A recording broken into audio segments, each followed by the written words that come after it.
Hey, let me ask you something. Why do you always say, I got it, even when you're clearly drowning? Why do you push people away the second they try to get close? Why do you wear your independence like armor, like it's something you earned, when deep down it was something you had to grow to survive? What if I told you that being hyper-independent doesn't mean you're strong? It might just mean you're scared. Scared to rely on anyone, scared to be let down, scared that needing people means weakness, because once, a long time ago, you needed someone and they weren't there. But you don't talk about that. You just say, I'm fine. You make your own coffee, fix your own pain, carry your own weight, you even silence your own cries, but listen, that's not strength, that's survival, and it's not your fault. But maybe it's time to talk about it, because hyper-independence isn't a flex. It's a wound with a mask on. I used to be proud of being completely self-made. I never asked, I never leaned, I never relied. That was my badge of honor. But underneath, there was exhaustion, isolation. A tiny voice that whispered, if I let someone see me break, they will leave. Hyper-independence isn't just self-reliance, it's survival mode. It's a nervous system code wired by experiences where asking meant disappointment. Today, let's sit together, have the kind of real conversation you'd have over a quiet cup of coffee. Let's unpack how hyper-independence shows up, what it costs, and how maybe real strength starts with letting someone carry even a sliver of your weight. On the surface, your independence looks stellar, but psychological research confirms hyper-independence typically traces back to trauma, neglect, betrayal, or emotional inconsistency in childhood, even parentification, where you became responsible too early. You learned early, depending on others wasn't safe. You grew up believing if I cannot rely on myself, I'll be left. That survival rule made you capable, but it also made you emotionally distant. Now everyone calls you strong, but strength was once a shield. Now it's a prison. You rarely ask for help. You might feel shame or guilt when someone offers it. That's hypervigilance at work. Your nervous system treats closeness like threat, not comfort. Underneath, there's just a constant alert. Am I going to be left again? So you keep people at arm's length, even when you want them close. This pattern leads to burnout, surface-level relationships, anxiety, and even loneliness that feels invisible to others because you present as fine.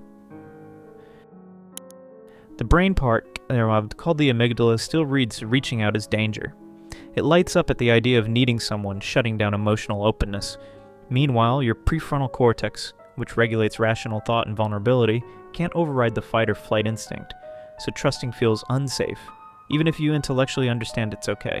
Trauma rewired your brain to protect. Healing means rewiring it again through safe experiences, not through logic alone, but through felt experiences of reliable care and compassion. What if strength isn't doing everything alone, but slowly letting someone hold a part of your weight?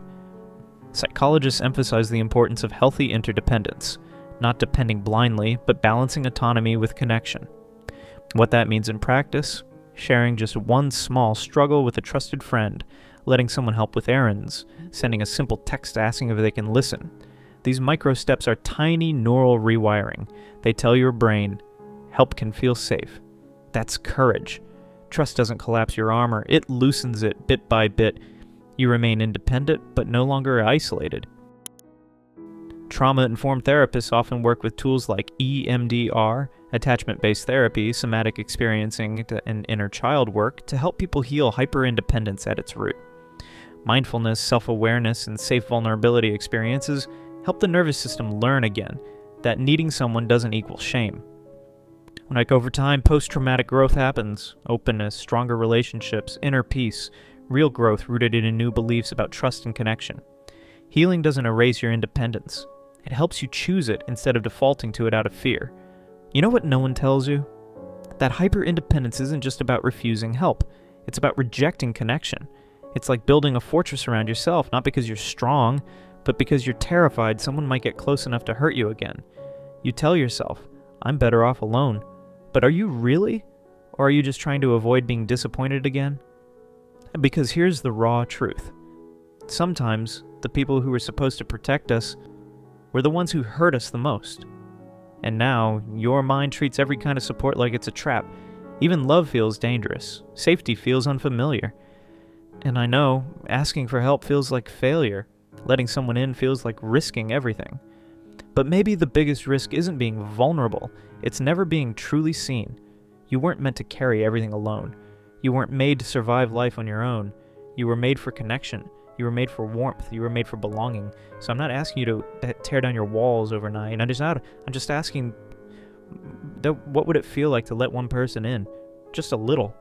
What would it mean if strong didn't have to mean lonely? Because maybe strength isn't silence. Maybe strength is saying, I can't do this by myself, and still being worthy anyway. Maybe you've survived so much of life by doing everything yourself. That makes you capable. But you don't have to keep proving it. Imagine a day where you let someone carry just a fraction of your load and discover their presence doesn't collapse you, but completes you. Notice the resistance to asking, to depending, to softening. Acknowledge it. Breathe into it. Then take a quiet step. Send a text. Say you're tired. Let someone offer help. And sit with the discomfort if it arises. Your independence remains. You're not surrendering it. You're learning that you can be enough without analysis. That needing someone is not shameful. It's human. And that trust doesn't make you weak. It makes you alive. Gradually, your thoughts about yourself shift. You start to believe, I don't have to do it all alone. And that's real strength, built not by armor, but by trust. I know this wasn't easy to hear. Thank you for staying. You're not broken. You're waking up from survival wiring. If this landed for you, share a moment in the comments. Maybe a time you refused help even when needed, or a time someone offered, and you felt something shift. Tag someone you know who could use permission and let someone in, because strength includes being cared for, and they might need to hear that. If you want more content that meets trauma with tenderness and surfaces strength and gentleness, subscribe. You don't have to be perfect, just brave enough to hold your own humanity.